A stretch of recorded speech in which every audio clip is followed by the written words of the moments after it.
Fambul, Unakushe and Kabo, as we talk about peace and non-violence inside the upcoming general election. And of course, I deal with one big Alejo. I go tell Fambul a name and Udas name. Fambo Unakushe, me, your name na Jinaona Punda, and I happen for be the district chairperson for Kailahun district, outside the Sandy Komo, and outside this country begin. We na Kailahun.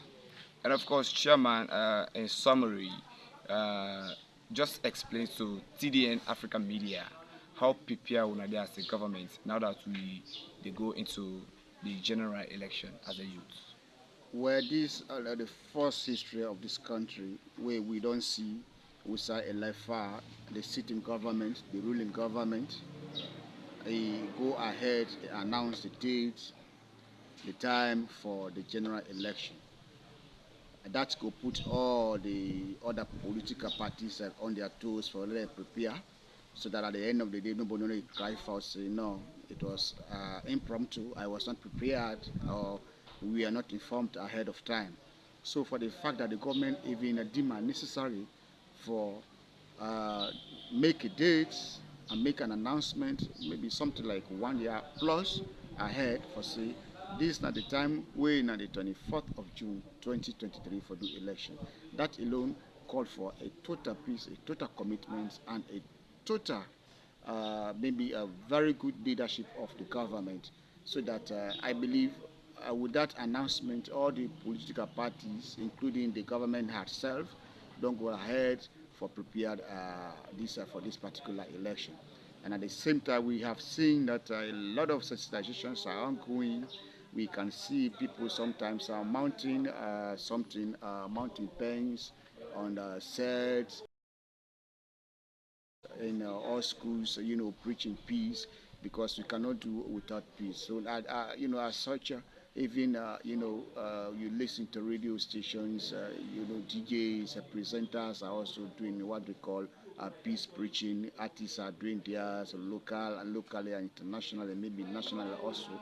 So it's like Sajuma, a lot of preparations are ongoing, and this could tell you, see, indeed, the Sierra Leoneans, we are willing to accept peace.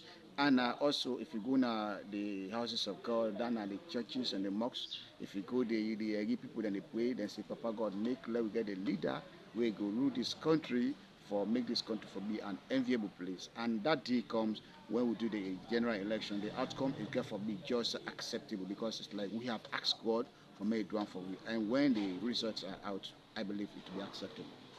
And of course, now that before this time, we don't say the hairlines of violence, now much of the youths then.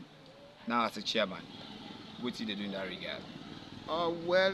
Before this time, indeed, the youth have been at the center of violence for many reasons. One, that we are not well informed.